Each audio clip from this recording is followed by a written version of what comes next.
بسم اللہ الرحمن الرحیم۔ حضور اقدس صلی اللہ علیہ وسلم کا ارشاد مبارک ہے کہ جو شخص رات کو مشقت جھیلنے سے ڈرتا ہو، کہ راتوں کو جاگنے اور عبادت میں مشغول رہنے سے قاصر ہو، یا بخل کی وجہ سے یعنی بخیلی کی وجہ سے مال خرچ کرنا دشوار ہو۔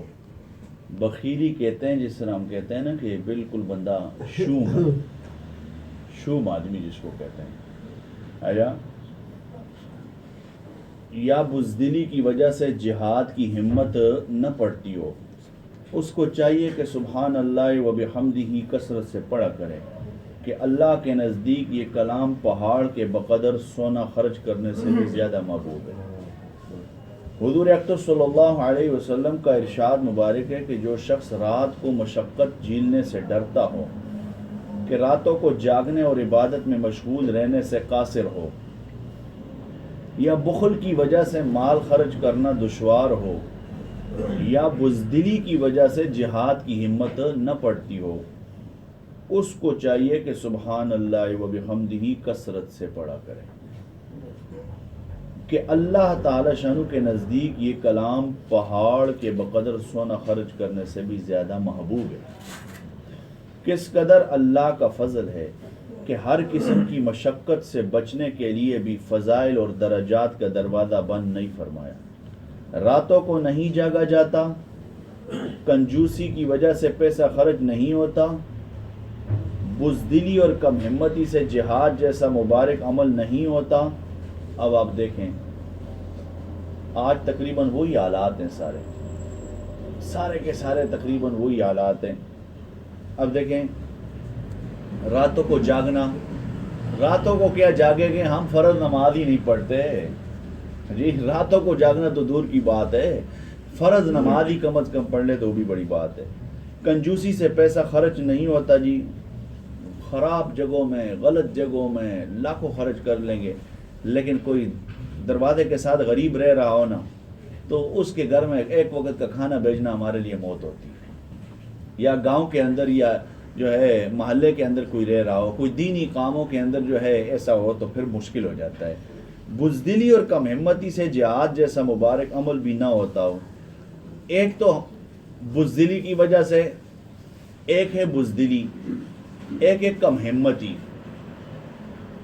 اللہ کی شان دیکھے کہ دونوں آج کے مسلمان میں جمع ہو چکی ہیں، ہمارے اندر بھی، آپ کے اندر بھی، تمام مسلمانوں میں طرح طرح کے۔ اس کے لیے مولوی اگر ممبر پہ بیان کرتا بھی ہے نا جی، میں 100% گارنٹی کے ساتھ کہتا ہوں وہ اس لیے بیان نہیں کرتا کہ خود جا کے صف اول میں جا کے جہاد کرے گا، صرف ابھارنے کے لیے کرتا ہے۔ جڑا ویلا آ جاوے نا اسی بہت پیچھے ہٹ وینے، بات سچی ہے۔ تو اس لیے کم ہمت بھی ہو گئے اور کیا ہو گئے، بزدل بھی ہو گئے۔ دیکھو بات یہ ہے نا کہ جب وہ حدیث پاک کی بات آتی ہے نا، حدیث پاک میں صاف الفاظ ہوتے ہیں۔ صحابہ اکرام کیوں کامیاب تھے؟ آیا کچھ راز تو ہوگا نا۔ صحابہ اکرام ایسے کرتے تھے، دن کو اللہ کی عبادت کیا کرتے تھے اور لوگوں کے پاس جایا کیا کرتے تھے، جہاد کے ذریعے سے، دعوت اللہ کے ذریعے سے۔ راتوں کو جن کے پاس پھر دن کو جن کے پاس جایا کرتے تھے، ان کی نظر میں ہوتا تھا کسی کے نام یاد ہیں اور کسی کے چہرے یاد ہیں، نام تو ہر کسی کا یاد نہیں ہوتا نا جی۔ تو پھر رات کے وقت اللہ کے سامنے کھڑے ہو کر رو کر گڑ گڑا کر دعا کہ یا اللہ فلاں کے پاس ہم گئے تھے، اس کا دل پھیر دے اپنی طرف، اس کا دل یا اللہ اپنی طرف تو پھیر دے۔ اچھا، رسول اللہ صلی اللہ علیہ وسلم کے صحابہ کرام کے اندر ایک اور چیز بھی بڑی زبردست قسم کی تھی۔ صحابہ اکرام رضوان اللہ علیہ مجمعین کے کپڑے اگر نئے نہیں ہوتے تھے نا، نئے اگر نہیں ہوتے تھے، بعد میں تو اللہ نے فتوحات کر دی صحابہ کو تو بہت کچھ دے دیا، ڈھیروں کے ڈھیر جو ہے اللہ پاک نے جو ہے مال و دولت دے دی، لیکن شروع کے اوقات اس طرح تھے کہ اگر نئے کپڑے نہیں ہوتے تھے تو دھلے ہوئے کپڑے ضرور استعمال کیا کرتے تھے، اور ان دھلے ہوئے کپڑوں کے اندر بھی اکا دکا صحابی کے علاوہ، اکا دکا واقعات میں پڑھا جاتا ہے نا جی کہ میں ہفتے کو اس لیے نہیں آیا تھا، حضرت عمر رضی اللہ عنہ نے سوال کیا کہ جناب ہم اپنے کپڑے دھویا کرتے، اس کو ہم بنیاد بنا لیتے کہ صحابہ معاذ اللہ میلے کچیلے کپڑے پہنا کرتے تھے. صحابہ اکرام اکا دکا واقعے کے علاوہ سارے صحابہ الطہور شطر الایمان پہ عمل کیا کرتے تھے، پاکیزگی پہ عمل کیا کرتے تھے. اس لیے تو صحابہ کرام سے لوگ جو ہے پھر ہاتھ ایک دفعہ جو ملا لیتے تھے، پھر وہ مسلمان کیے بغیر جو ہے اس کو جو ہے ہوتے بغیر اس کو آرام نہیں آتا تھا. صحابہ کرام بڑے صاف اور ستھرے لوگ تھے، اور صحابہ کرام نے یہ ساری چیزیں کہاں سے سیکھی تھی؟ رسول اللہ صلی اللہ علیہ وسلم سے. صحابہ کرام کے اندر پیغمبر صلوات والسلام سے سیکھا ہوا یہ عمل تھا کہ رسول اللہ خوشبو کے بڑے شوقین تھے. نبی علیہ الصلوۃ والسلام خوشبو لگایا کرتے تھے، اور تیل لگانے کے حضور صلی اللہ علیہ وسلم بڑے جو ہے شوقین تھے. نبی علیہ الصلوۃ والسلام سے صحابہ کرام نے بھی سیکھ لیا، صحابہ کرام بھی خوشبو لگانے کے شوقین تھے. آپ کے ایک دن کے میلے کچیلے کپڑے اس پہ آپ خوشبو نہیں لگاتے، دل ہی نہیں کرتا، انسان کی فطرت میں یہ چیز ہے. تو صحابہ کرام جو رسول اللہ کا دور جنہوں نے پایا، جنہوں نے سب کچھ اپنی آنکھوں سے دیکھا، وہ اس طرح کر سکتے تھے؟ کبھی بھی نہیں کر سکتے. صحابہ کرام اعلیٰ اعلیٰ قسم کی خوشبو، آج کسی کے لینے کی طاقت ہی نہیں ہے. زریرہ خوشبو کے بارے میں آتا ہے رسول اللہ صلی اللہ علیہ وسلم کے بدن پر حضرت عائشہ ملا کرتی تھی. آج نام و نشان نہیں ہے زریرہ خوشبو، کیا کہ اس کا نام ہی ختم ہو چکا ہے. اچھا، مشک خوشبو، عنبر، عود، اب عام مسلمان کے لینے کی طاقت نہیں ہے. 4,500 4,000 5,000 پہ تولہ ملتا ہے. اب یہ رسول اللہ صلی اللہ علیہ وسلم استعمال کیا کرتے تھے اور صحابہ کرام استعمال کیا کرتے تھے. تو مالدار وہ ہوئے کہ ہم ہوئے پھر؟ کیوں جی؟ بتایا نا جی ذرا. وہ مالدار ہوئے دینی لحاظ سے بھی، دنیاوی لحاظ سے بھی. یہ الگ سی بات ہے، مجھے حیرانگی ہوتی ہے لوگوں کے اوپر بھی. صحابہ غریب تھے، صحابہ غریب تھے، صحابہ، اور صحابہ کی آنکھیں رجی ہوئی تھی. ہماری آنکھیں بھوکی ہیں، ہماری آنکھیں بھوکی ہیں، اقرار کرنا پڑے گا. صحابہ کرام کے پاس ہر چیز تھی. صحابہ کرام تو اللہ سے، ہم کیا کرتے ہیں؟ مزدوری کرتے ہیں جی آٹے کے لیے. ایک صحابی ہے، گھر وضو بناؤ جی، گھر والی کو بھی اور خود بھی. مسجد گئے، آئے واپس، کوئی انتظام ہوا کہ نہیں؟ رب کی ذات پر اتنا بڑا اعتماد تھا، نہیں ہوا، دوبارہ وضو بناؤ. دوبارہ گئے، خود بھی اور بیوی کو بھی. تیسری بار گئے، اب کہا کہ کوئی انتظام، ہاں جی، گھر کے اندر جو ہے ایک پرانی چکی پڑی ہوئی تھی، اس نے چلنا شروع کر دیا اور اندر سے آٹا آنا شروع ہو گیا. اور ہمارے گھر کے اندر تو جو برتن تھے ہم نے وہ بھر لیے. اب وہ دیکھ رہے، اب انہیں سوچ آیا کہ اس پارٹ کو ذرا اٹھا دوں کہ اندر ہے کیا. تو اندر دانے تو نہیں تھے، ایک ہی دانے سے سب کچھ خزانے سے آ رہا ہے، اللہ کے خزانے سے. دوڑا دوڑا رسول اللہ صلی اللہ علیہ وسلم کی خدمت میں حاضر ہو رہے ہیں. یا رسول اللہ صلی اللہ علیہ وسلم، یہ واقعہ پیش آ گیا. حضور پاک صلی اللہ علیہ وسلم نے اپنی پاک زبان سے ارشاد فرمایا، اے میرے صحابی، اگر تو اس کو نہ ہٹاتا اور نہ دیکھتا، یہ راز ہی راز رہتا، قیامت تک لوگ اس سے مستفید ہوتے رہتے، جس طرح زمزم سے آج تک مستفید ہو رہے ہیں. اور صحابہ غریب تھے. کیوں جی؟ صحابہ غریب تھے. پھر صحابہ کے دل غنی تھے. آج ہم 1000 نفلیں پڑھ لیں، مجال ہے ہماری گھروں کے اندر جو ہے وہ چکی چلتی ہے، ایک بخار نہیں ہٹ سکتا. کتنی؟ اس لیے کہ اندر خون کے اندر جراثیم وہ آ چکے ہیں جو حرام کے ہوتے ہیں. میں یہ نہیں کہتا کہ 100%. ہم دیکھو، اب ہم پانی پی رہے ہیں، ادھر سے پی لیا، راستے سے پی لیا، بعد میں پتہ چل اس کے اندر جی فلاں چیز کی بھی ملاوٹ تھی جی اس کے اندر. ان پڑھ لوگ ہوتے ہیں، ان پڑھی کی وجہ سے کیا کر لیتے ہیں؟ پی لیتے ہیں. یا مثال کے طور پہ بے احتیاطی کی وجہ سے پی لیتے ہیں. اچھا جی، فلاں چیز کے اندر جی اب یہ ہاں جی مرغا حلال ہے نا جی، مرغا حلال، بالکل مرغا حلال، جنس مرغے کی حلال ہے، لیکن جب تک اس کو ذبح نہ کرو تو اس وقت تک حلال نہیں ہوتا. اب اس میں بے احتیاطی کی وجہ سے ہم کیا کر لیتے ہیں جی فلاں، نہیں جی فلاں نے حلال تو کیا تھا نا جی، اب چپچا کون سا استعمال ہوا ہے، تیل کون سا استعمال ہوا ہے، یہ ساری چیزوں کی احتیاط پھر نہیں ہوتی، جس کی وجہ سے ہمارے خون کے اندر ذرات وہ شامل ہو رہے ہوتے ہیں. ایک حاجی مستقیم صاحب تھے یہاں پہ، حافظ صاحب کو یاد ہوگا، کولون مسجد کے اندر ہوتے تھے. حاجی مستقیم صاحب فوت ہو گئے، اللہ مغفرت فرمائے. ان کی دعا یہ ہوتی تھی کہ یا اللہ مجھے اپنے راستے میں موت نصیب کر دے اور مجھے مدینے کی موت دے دے. تو مدینے میں تو ان کی فوتگی نہیں ہوئی، لیکن جیسا ہی وہ مدینے سے واپس آ رہے تھے، ڈائریکٹ ان کا جہاز تھا، تو اللہ کی شان دیکھے گھر تک پہنچے بھی نہیں تھے، پشاور ایئرپورٹ پہ جو ہے سیڑھیوں سے جہاز کے اترتے اترتے فوت ہو گئے. عمرے سے آ رہے تھے. یہ وہ بندہ تھا، اب ہانگ کانگ میں رہ چکا ہے. انہوں نے بڑی عجیب بات کی. انہوں نے کہا جی ہم سور کا نام لینا بھی گوارا نہیں کرتے، اپنی اولادوں کو بھی کہتے ہیں گندی چیز ہے جی، گندی چیز ہے. اور دوسری بات یہ ہے کہ ہم ہر اس غلط چیز کے بارے میں، شراب تک کا نام لینا ہم گوارا نہیں کرتے. لیکن اگر دیکھا جائے امٹیاروں میں، بسوں میں، جہاں مجلسیں ہوتی ہے، جہاں دوسرے ہوتے ہیں، ہواڑ ان کا بھی باہر کا نکلتا ہے، ہواڑ ہمارا بھی باہر کا نکلتا ہے. ان کا ہواڑ ہم اندر استعمال کرتے ہیں، وہ ہمارا استعمال کرتے ہیں. کہتے ہیں کچھ بھی نہ ہوئے تھے، پاپ آتا کم از کم ہمارے اندر بھی چلا گیا. بات تو اس کی ٹھیک تھی نا جی.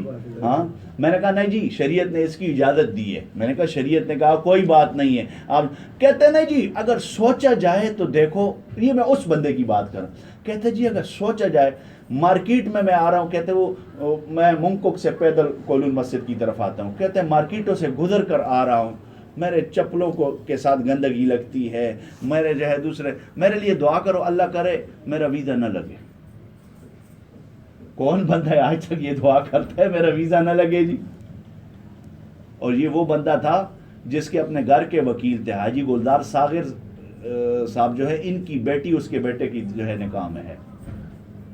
تو اب یہ بات ہے کہ جب ہم احتیاط نہیں کریں گے تو یہ تھوڑی بہت چیز بھی ختم ہو جائے گی. اب آپ کیوں نماز کے لیے آ رہے ہیں؟ اندر کا ایمان جھنجھوڑ رہا ہے نا جی کہ جاؤ جاؤ. کتنی تکلیفیں ہوتی ہیں، پریشانی ہوتی ہیں، لیکن اندر چونکہ اندر حلال موجود ہے اس لیے آپ کو جو ہے جھنجھوڑ رہا ہے. وہ حلال آپ کو جھنجھوڑ رہا ہے. جس طرح وہ کہتے ہیں نا کہ چکا دے دے کے بندہ اندر آگے تے بہنا نے جی، ہاں تو اس طرح وہ ایمان ہمیں دھکیل رہا ہے آگے کی طرف. جاؤ جی جاؤ مسجد کی طرف. وہ اندر حلال کی رتی موجود ہے اس لیے. ورنہ تو بڑے بڑے لوگ ہوتے ہیں یہاں سے گزر کے چلے جاتے ہیں آج اوپر کی طرف گزارے. اس لیے رسول اللہ صلی اللہ علیہ وسلم نے ارشاد فرمایا اگر تمہارا کھانا حلال کا ہوگا، اگر تمہارا پینا حلال کا ہوگا، اگر تمہارا کپڑا پہننا حلال کا ہوگا تو تمہاری دعا اللہ رب العزت قبول کرے گا. اللہ قبول کرے گا.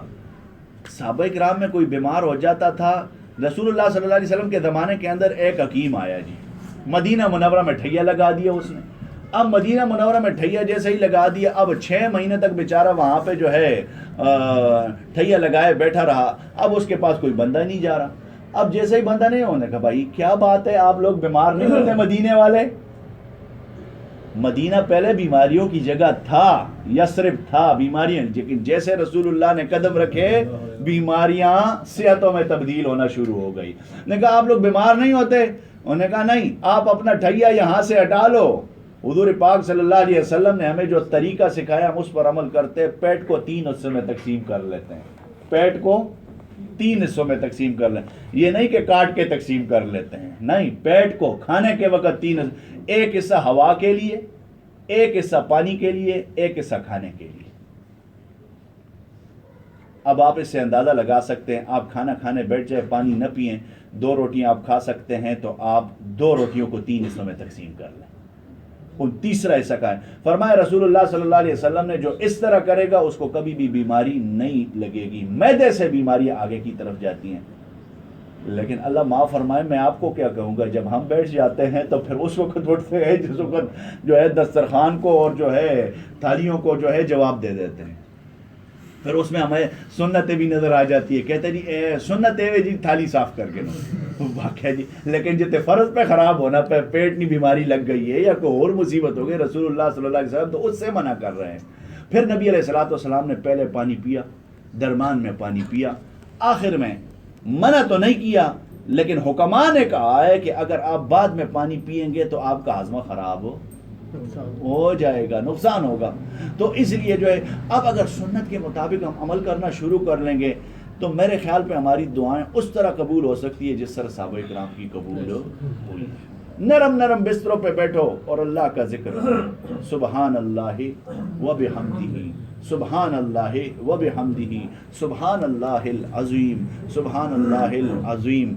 یہ زبانی کلامی جبہ خرچ لگا رہے گا ہر چیز، لیکن اصل چیز عمل ہے. علامہ اقبال نے کہا عمل سے زندگی بنتی ہے، عمل سے زندگی بنتی ہے، جنت بھی جہنم بھی. یہ خاکی اپنی فطرت میں نہ نوری ہے نہ ناری. اس کی فطرت نہ نوری والی ہے نہ ناری والی ہے، کوئی بھی نہیں ہے. یہ خاکی ہے، یہ خاکی رہے گا. اس کی شان یہ ہے کہ اس کو اوپر کی طرف اچھالو تو یہ نیچے ہی آتا ہے. بس تھوڑی سی حرکت کی ضرورت ہے، تھوڑی حرکت کی ضرورت ہے. کتنا بھی بندہ بڑا بن جائے لیکن معمولی سی اگر اس کو تکلیف پہنچتی ہے تو کہتے یا اللہ، پھر سجدے میں سر لگاتا ہے، پھر سجدے میں سر. اللہ پاک اپنی ذات سے مانگنے کی توفیق نصیب کرے اور یہ دعا کرے دنیا میں آخرت میں کسی کا محتاج اللہ نہ بنائے. دنیا آخرت میں. بلکہ ہمارے استاد یہ دعا کیا کرتے تھے، فرمایا کرتے تھے اللہ اپنی اولاد کا بھی محتاج نہ بنائے. ہم پوچھا کرتے تھے استاد جی یہ کیا بات ہے اولاد کا؟ کہتے جی بندہ لمبا بیمار ہو جائے تو اولاد بھی پھر کہتی ہے کب جا کے جو ہے مرے گا. زبان سے نہیں کہتا، دل اس کا جو ہے پھر وہ بے ادبی پہ اتر آتا ہے. اس لیے جو ہے اللہ اولاد کا بھی محتاج نہ بنائے. ساری اولادیں ایک جیسی بھی تو نہیں ہوتی نا جی، ساری اولادیں. اب جو ہے اللہ اولاد کا بھی محتاج نہ بنائے. اللہ چلتے پھرتے. وہ ہمارے گاؤں میں جو ہے ایک حاجی صاحب جانتے ہیں، ان کی جو ہے وہ ایک عورت تھی، غازی عبد المنان صاحب اور کی جو ہے ان کے گھر والوں کی بہن تھی. تو وہ عجیب سی بات کیا کرتی تھی جی. اللہ رب بڑی نیک عورت تھی جی، گھر پہ بیٹھی ہوتی تھی.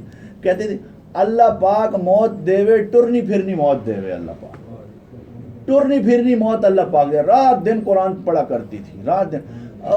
اسی بوبو بوا ہاں بوبو کیوں یار جڑا تھا ٹرنی پھرنی کیوں ہے؟ بندہ بیمار ہو جائے آنے جی بیمار ہو گئی ہیں تو میری تو اولاد بھی کوئی نہیں، کون سنبھال سی ہے؟ کون سا ٹرنی پھرنی موت اللہ پاک دے دے. تو یعنی اور اللہ رب العزت کی شان دیکھیں، آخر تک ہانڈی پکائی، آخر تک نماز پڑھی، آخر تک قرآن کی تلاوت کی، آخر تک مصلی پہ کھڑی رہی.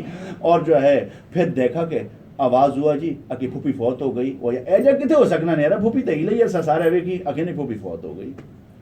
اللہ دعا قبول کرتا ہے، اللہ کرتا ہے، لیکن اس دل کو پاک رکھنا چاہیے نا جی. اس دل کو جب پاک رکھ لے. حاجی مستقیم صاحب کی بات اور اس بندے کی بات، اور ایک اور حاجی احسان صاحب، ایک طرف سلام پھیرا دوسری طرف سلام پھیرنے کی نوبت ہی نہیں آئی. اسی حالت میں دنیا سے رخصت. یہ میری آنکھوں دیکھا حال، جن کو میں مطلب کہ جانتا ہوں ان کو، اور باقی کتنے ہوں گے لوگ. تو ہم بھی اللہ سے یہ دعا کریں یا اللہ کسی کا محتاج نہ کر. اولاد بھی پیچھے کھائے گی، پیے گی، کمائے گی، سب کچھ کرے گی، لیکن اگر ان کی خاطر ہم نے ان کو حرام کھلایا تو کیا ہو جائے گا جی؟ قبر میں پوچھ تو ہم سے ہوگی نا جی. اللہ ہماری اولادوں کو نیک صالح بنائے. اللہ تمام مسلمانی کی اولادوں کو نیک و صالح بنائے. اللہ ذکر کرنے کی توفیق نصیب فرمائے. رسول اللہ صلی اللہ علیہ وسلم پہ درود پاک پڑھنے کی توفیق نصیب فرمائے. پریشان حالوں کی پریشانی اللہ دور فرمائے. ایک بھائی صاحب پریشان حال ہیں، نماز سے پہلے دعا کی درخواست کی، انہوں نے دعا فرمائے. اللہ ان کی پریشانی دور فرمائے. اللہ پاک شرم پردے والی زندگی نصیب فرمائے. ہر قسم کی آفات اور پریشانیوں سے اللہ سب کی حفاظت فرمائے. حاضرین میں جتنے بیمار بیٹھے ہیں اللہ سب کو شفاء کاملہ عاجلہ مسلمہ نصیب فرمائے. کل کا جو ہمارا پروگرام ہے اللہ پاک خیریت عافیت کے ساتھ شرم پردے کے ساتھ رائے تکمیل تک پہنچائے. یا اللہ جو کام باقی ہے خیریت عافیت کے ساتھ پورا فرما. یا اللہ خیریت عافیت کے ساتھ پورا فرما. سبحان ربک رب العزت عما یصفون وسلام علی المرسلین والحمد للہ رب العالمین.